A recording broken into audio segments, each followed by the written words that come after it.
Hi, everybody. I'm back. Yes. And this time I'm back because I'm actually proud of myself because, um, sometimes you carry baggage that you don't realize that you have in your life until you pay attention. And finally, I decided to pay attention to my baggage. You see, my whole life I've been living as a a woman who survived abuse. But I don't want to survive abuse no more. I am a survivor, but I don't want to survive abuse. I want to be Caroline. I want to be the person I was created to be. I want to be the person that enjoys life to the fullest. I want to be the person who let go of pain. I want to be the person who let go of the past and not allow the past to control her. Let me explain what I mean by that. Um, my first time I encountered abuse was when I was sexually molested in Guatemala. Over and over again, that played in my head like a record that it was nonstop. Then, after that, I was brought to the United States. At this time, not only did I encounter sexually abused, but I also encountered mental and physical abuse by the person that gave birth to me and the person that helped create me, you know, which is my father. Yeah, so that became something that I didn't realize that I was holding in, but it became part of the person that I think I was becoming.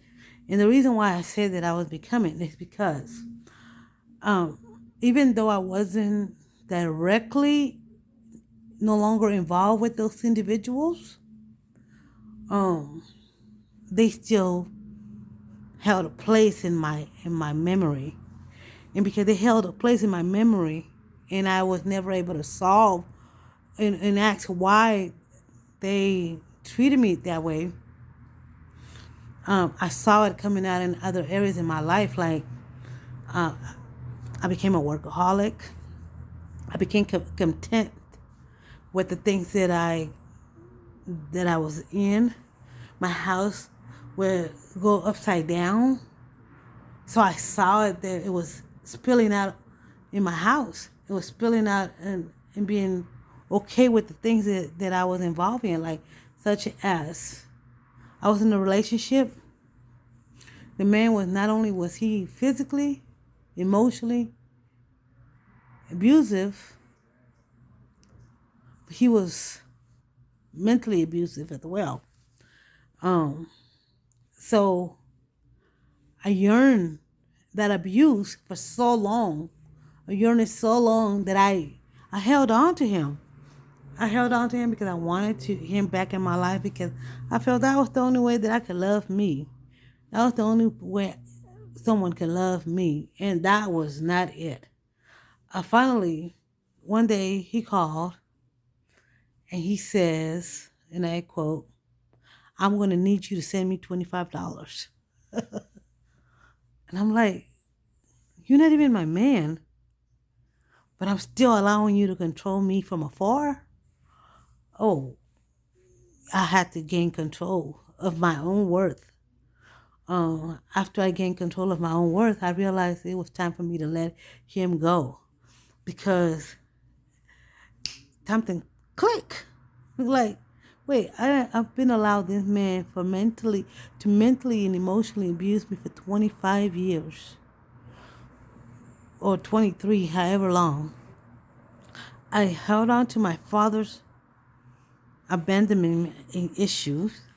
I held on to my mother's um, physical and mentally abuse for years. And through it all, I held on to my kid's father abuse, emotionally and physically and mentally. All of that was, I was stuck. And the reason why I was stuck is because that was the only way that I knew how to survive.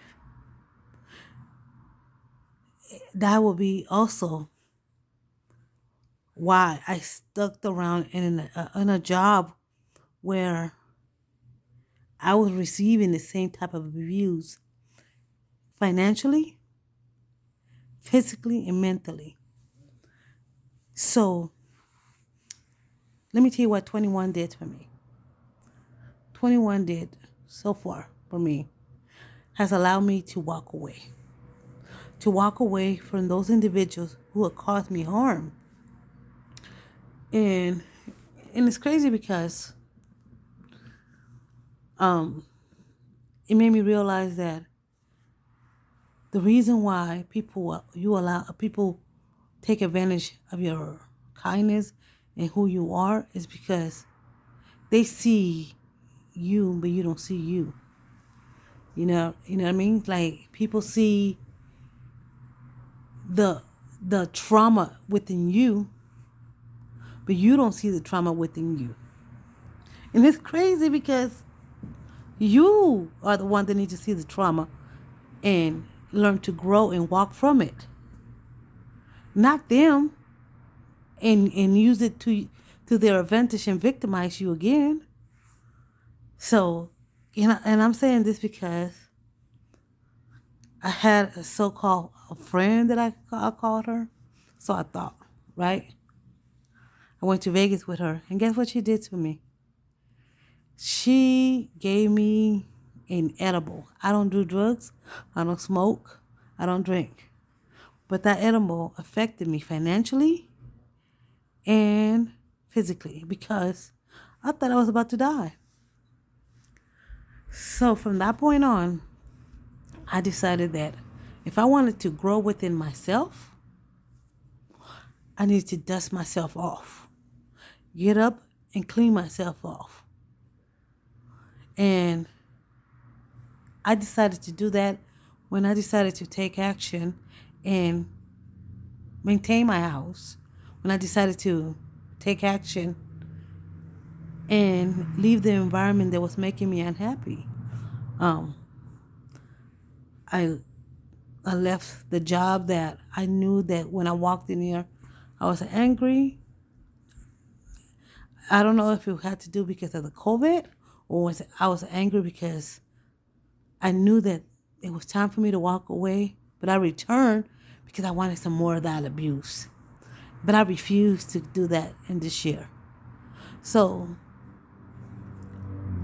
this story has not ended, but I want you to know that through everything that we go through, we need to be able to know that we're going to be okay, regardless of how we deal with things. We're going to be okay, and we can overcome anything and everything that we encounter in our lives.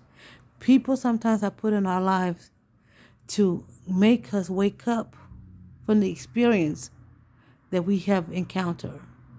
And we have to learn how to make those choices to our benefit. To let go or continue to allow other people to emotionally, physically, and mentally abuse us. So the story is not the end yet. But I'll see you in the next episode of Overcoming Depression. Bye.